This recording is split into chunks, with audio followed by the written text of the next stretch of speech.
Chapter 38. The Hermetic Chamber. "Simon," breathed Septimus, "what's he doing here? Again?" "He's seeing Foxy's dad, as usual." Beetle sniffed disapprovingly. "Thick as thieves, those two are. Here, come with me." Beetle grabbed hold of Septimus's sleeve and pulled him along to the very end of the caged rows. Beetle knelt down beside an air vent and immediately jumped back up again, unnerved by a loud hiss from the zombie snake anti-venom formula. "Ugh, I hate snakes. Gave me a shock, that did. Here, Sep, you don't mind snakes. You go there. You'll hear what's going on better anyway." "Hear what, Beetle?" asked Septimus, squeezing in between him and the zombie snake anti-venom formula. Beetle pointed to an air vent in the wall. "The hermetic chamber is through there," he explained. "You know, old Foxy's room where they do all the secret stuff. I meant to keep the air vent sealed up, but, well, it gets pretty whiffy in here sometimes, and you need a bit of a breeze going through. Listen, Sep, you can hear everything." Septimus knelt down beside Beetle, and suddenly Simon's voice came through as clearly as if he were standing next to him. He sounded irritated. "Look, Hugh, I'm telling you, there's something wrong with this Flyte charm. It's totally unpredictable. Frankly, I'm lucky to be here in one piece. I nearly dropped my new assistant in the quake ooze, mind you. That would have served the ungrateful little tyke right. I offer him the chance of a lifetime, and he changes his mind mid-flight. You're not meant to carry passengers." Septimus heard the chief hermetic scribe's disapproving voice. "The art of flight is not a taxi service." "Oh, don't be so prissy, Hugh. Sort it out, will you? I'm sure you can do something. Just beef it up a bit." "Beef it up a bit?" Hugh Fox's incredulous tones drifted through the air vent. "This is the lost art of flight, the most arcane art of all, and you come in here and tell me to beef it up? This charm is the oldest I have ever seen. Look at the gold, taken from the golden threads spun by the spiders of Arum, no less, so pure and soft that you hardly dare touch it." "Oh, for goodness sake, Hugh." Simon sounded exasperated. "However wonderful the wretched thing may be, it's no good if it nearly kills the person using it. Anyway, I'm not so sure that it really is the Flyte charm. It doesn't do half of what you told me it would." Hugh Fox spluttered his reply. "I can assure you, Simon, that this is the real thing. I have been researching this for years, and it was exactly where I expected it to be, concealed with a dark unseen within the cover of this book." Septimus heard Hugh Fox thump something emphatically. "You have to show the charm some respect, Simon, not beef it up." "Look, Fox," Simon's voice sounded threatening, "I'd advise you to show me some respect.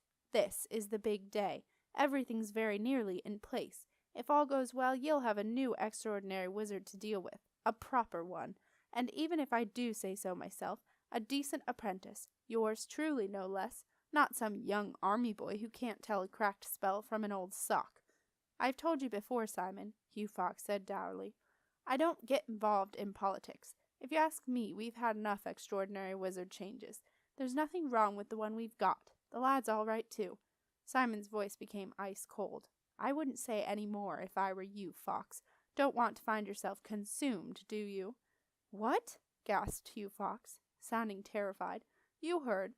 Just get that charm sorted. This is serious. I'll be back in an hour, and I expect it to be working." "I'll see what I can do," said Hugh Fox sullenly. "Just do it, Fox. Anyway, you'll be pleased to know it's my last trip. I have the final piece. See?" There was a gasp from the chief hermetic scribe as something hollow was tapped, and Simon laughed. "Don't do that," said Hugh Fox. "I don't care who that was. It's not respectful." "Don't tell me what to do," Simon snarled. "Anyway, you'll find out who it was. Soon enough. Now open the door, will you?" There was a loud hiss and then silence. "Jumped up, little." The remainder of the chief hermetic scribe's opinion of Septimus's eldest brother was drowned out by the loud thump of a large book being slammed shut.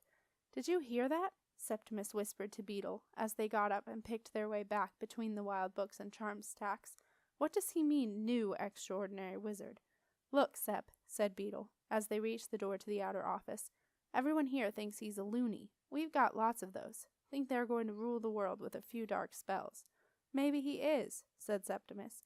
Beetle did not reply. Safely back in the front office, he turned to Septimus and said, "Tell you what, I'll go and get old Foxy out of the way for a few minutes. Then you can nip in and get the Flyte charm. That'll cramp his style a bit. How about that?" Beetle disappeared into the gloom of the manuscriptorium. In a moment he was back, frantically beckoning to Septimus. "Come on, Sep, quick, we're in luck. Old Foxy's having one of his turns. He's gone to lie down. Follow me." Septimus was a familiar figure in the manuscriptorium, and none of the scribes even looked up as he followed Beetle to the passage that led to the chief hermetic scribe's chamber.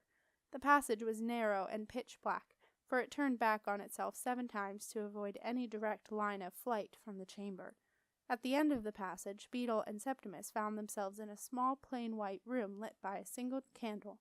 The room was circular in order to avoid any rogue spells or charms getting lodged in the corners, and was sparsely furnished.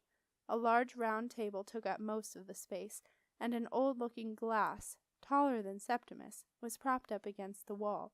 But Septimus noticed none of this when he walked in behind Beetle. His eyes were immediately fixed on what lay upon the table, not on the flight charm, which was still attached to Simon's belt and carelessly thrown down upon the table, but upon the thick book that lay beside it. "That's Marcia's book!" Septimus gasped. "Shh!" whispered Beetle. "But it is!" whispered Septimus excitedly. "She had it with her when Dom Daniel tricked her into coming back to the castle in the big freeze. Dom Daniel took it, and she hasn't seen it since. She's been looking for it everywhere." He picked up the book. "Look, this is it, The Undoing of the Darkanese."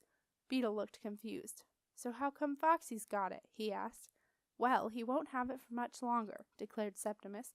"Marcia will be straight down to get her book back when I tell her where it is." Beetle made a mental note to make himself scarce the moment he saw Marcia anywhere near the manuscriptorium. "Just get the charm, Sep, and let's get out of here," said Beetle, worried that Hugh Fox might suddenly reappear. The flight charm was a simple gold arrow. It was smaller than Septimus had expected, and more delicate, with intricate patterns wrought from the gold. Its flights were made of white gold. They were curiously bent and misshapen, and Septimus wondered if this was why Septimus had been having trouble. He reached out to pick it up, and then there was a sudden movement below his outstretched hand. Simon's belt twisted away, transformed into a small red snake with 3 black stars along the back of its head, and coiled itself tightly around the flight charm. It hissed and reared up, preparing to strike. "Ah!" Beetle yelled in horror, then immediately clapped his hand over his mouth to stifle the shout. But it was too late. Someone in the manuscriptorium had heard him. "Hello?" A hesitant voice came from the 7-turn passage. "Is there anybody there?"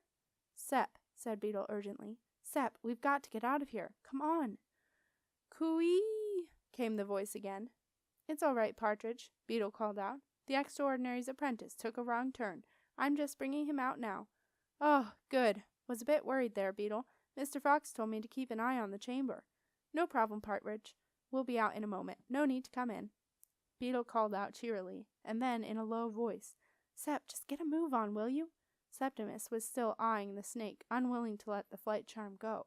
"Oh, hello, Mr. Fox, sir." The high-pitched voice of Partridge suddenly echoed around the chamber. Septimus and Beetle stared at each other in panic. "What are you doing? Get out of my way, Partridge," came the irritated tones of the chief hermetic scribe. "Oops, sorry, sir," squeaked Partridge. "Was that your foot?" "Yes, it is my foot, Partridge. Just get off it, will you?" Yes, of course I will, Mr. Fox. Sir, sorry. For goodness sake, get back to your desk and stop saying sorry. Yes, Mr. Fox. If I can just squeeze past, please, if you don't mind, Mr. Fox. Sorry." "Oh, give me patience." In the time it took for Partridge to untangle himself from Hugh Fox, apologize yet again, and flee to the safety of his desk, Beetle had pulled a large brass lever that was set into the wall. A low hiss filled the room, and this time it wasn't the snake. Underneath the table, a concealed round trapdoor rose slowly from the floor, and a chill breath of air came into the room. "Get down there, Sep, now!" Beetle said urgently.